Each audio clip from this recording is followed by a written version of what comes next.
तमाम देखने और सुनने वालों को दिल खबरनारा का सलाम। आज हम बात करेंगे कि आया वैक्यू ट्रस्ट प्रॉपर्टी बोर्ड के मुलाजम हाई कोर्ट में रिट पिटीशन दायर कर सकते हैं कि नहीं दायर कर सकते। आया उनके पास क्या रेमेडी, आया उन्होंने सिविल कोर्ट जाना है, आया उन्होंने NIRC जाना है या कहीं और किसी कोर्ट में जाना है। इसके ऊपर आज हम बात करेंगे। जो हमारा पहला क्वेश्चन है वो ये है कि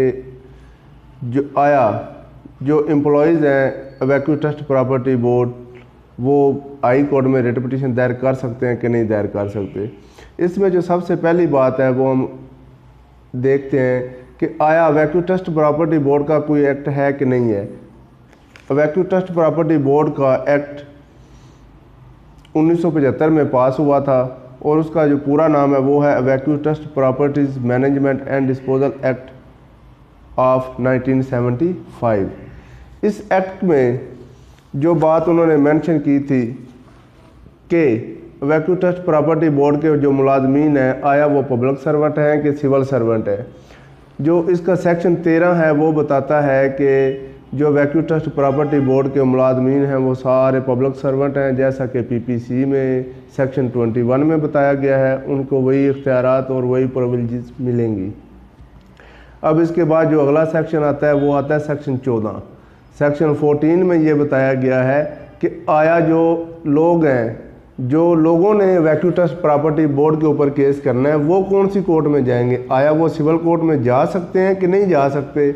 आया वैक्यू ट्रस्ट प्रॉपर्टी बोर्ड का जो फैसला होता है, कोई चाहे वो ज़मीनें लीज़ के ऊपर देते हैं, कोई रेंट के ऊपर प्रॉपर्टी देते हैं, तो आपने जो लोगों ने जो प्राइवेट लोगों ने जाना है, प्राइवेट लोगों की बात अलग है, उन्होंने कौन सी कोर्ट में जाना है वो कोर्ट में नहीं जा सकते। वो सिविल कोर्ट में स्पेशली बार है, वो जब भी जाएंगे उनका फोरम डिपार्टमेंट से होने के बाद हाई कोर्ट बनता है। जिधर कोई रेमेडी ना दी गई हो वो हाई कोर्ट में जाएंगे। और हम इधर बात कर रहे हैं खुसूसी अपने वैक्यू ट्रस्ट प्रॉपर्टी बोर्ड के मुलाजमीन के बारे में। आया मुलाजमीन किधर जाएंगे।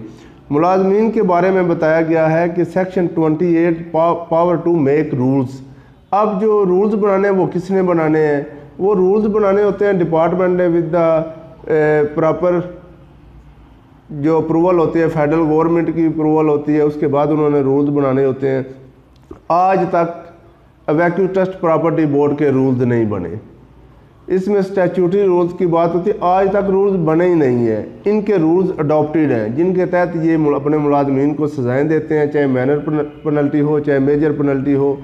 वो जितने भी अडॉप्टेड रूल्स हैं उनके तहत अगर कोई सज़ा दी जाती है तो उसके तहत इनकी जो रेमेडी है जो उन रूल्स में दी गई हो उस रूल्स की रेमेडी को आप अवेल करेंगे। जैसे कि END रूल्स 2020 में एक रेमेडी दी गई है कि अगर उसके तहत किसी को सज़ा दी जाती है, क्योंकि आजकल जो रूल्स हैं END efficiency and discipline rules 2020 जो कि वैक्यू ट्रस्ट प्रॉपर्टी बोर्ड ने अडॉप्ट किए हुए हैं, अडॉप्टेड रूल्स के तहत जिस भी मुलाजम को ये सज़ा देते हैं उस मुलाजम के पास एक रेमेडी बचती है कि वो अपने फेडरल सेक्रेटरी के पास एक अपील करेगा।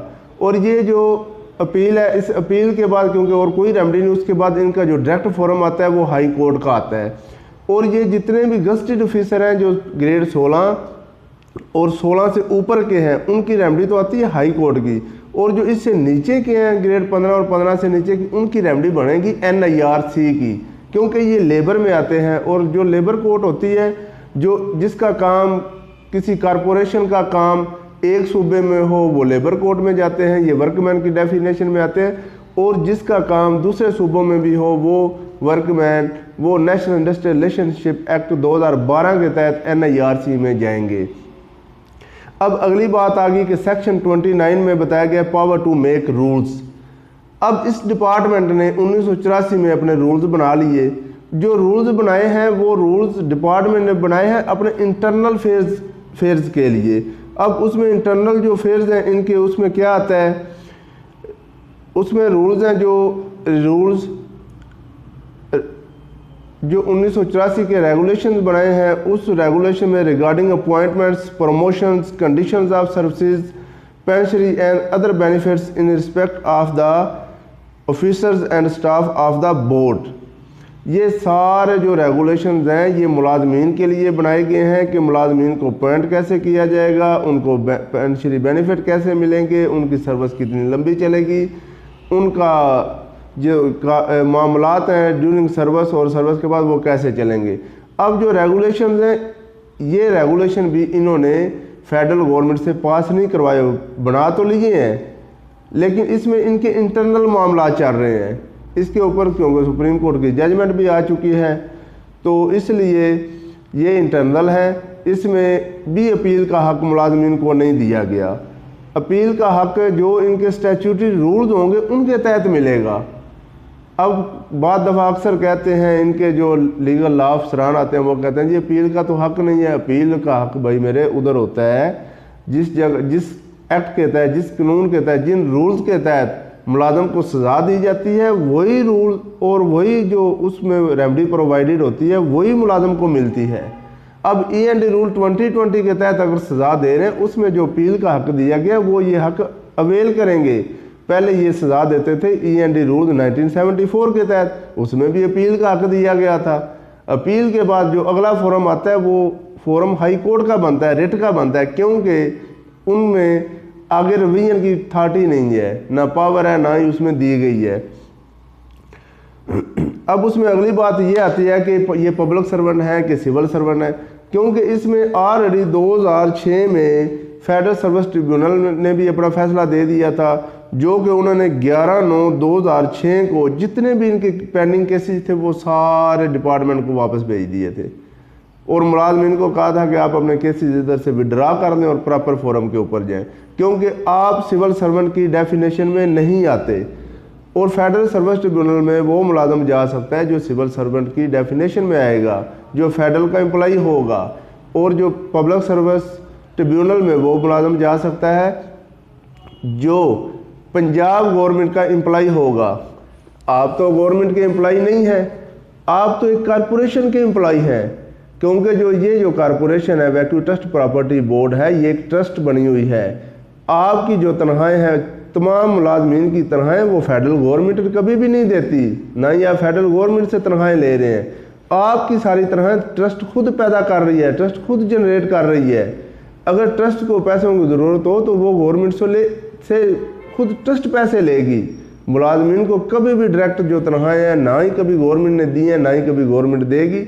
इसलिए जो बंदा गवर्नमेंट से तनख्वाह नहीं ले रहा वो बंदा सिविल सर्वेंट हो ही नहीं सकता। इसलिए जितने भी एम्प्लॉयज़ हैं वैक्यू ट्रस्ट प्रॉपर्टी बोर्ड के एम्प्लॉयज़ हैं वो सारे पब्लिक सर्वेंट हैं। और इनका जो अगला रूल्स आता है, इनका जो अगला क्वेश्चन आता है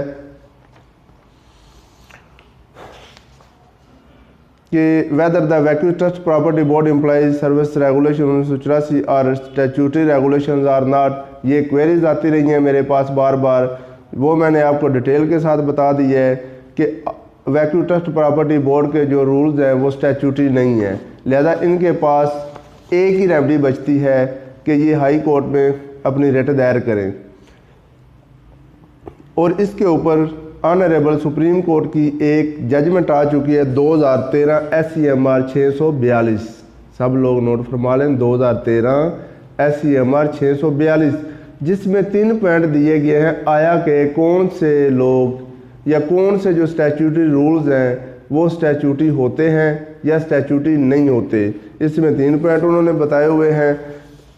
लिहाजा जो वैक्यू ट्रस्ट प्रॉपर्टी बोर्ड के मुलाजमीन हैं इनका जो केस है वो स्टैट्यूटरी रूल्स में फॉल नहीं करता।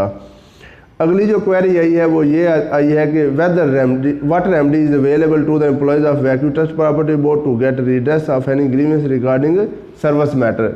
वो भी मैंने आपको बता दिया है कि ग्रेड 16 से ऊपर वाले जो अफराद हैं, क्योंकि E&D 2020 रूल्स के तहत सबको सजाएं मिल रही हैं, वो सारे लोग पहले अपील फाइल करेंगे फेडरल सेक्रेटरी के पास और उसका डिसीजन आने के बाद सबके पास जो ग्रेड 16 से ऊपर के हैं उनके पास रेमडी बचती है हाई कोर्ट में रिट की, और जो ग्रेड 16 से नीचे के हैं 15 या 15 से बिलो के हैं वो सारे NIRC में जाएंगे।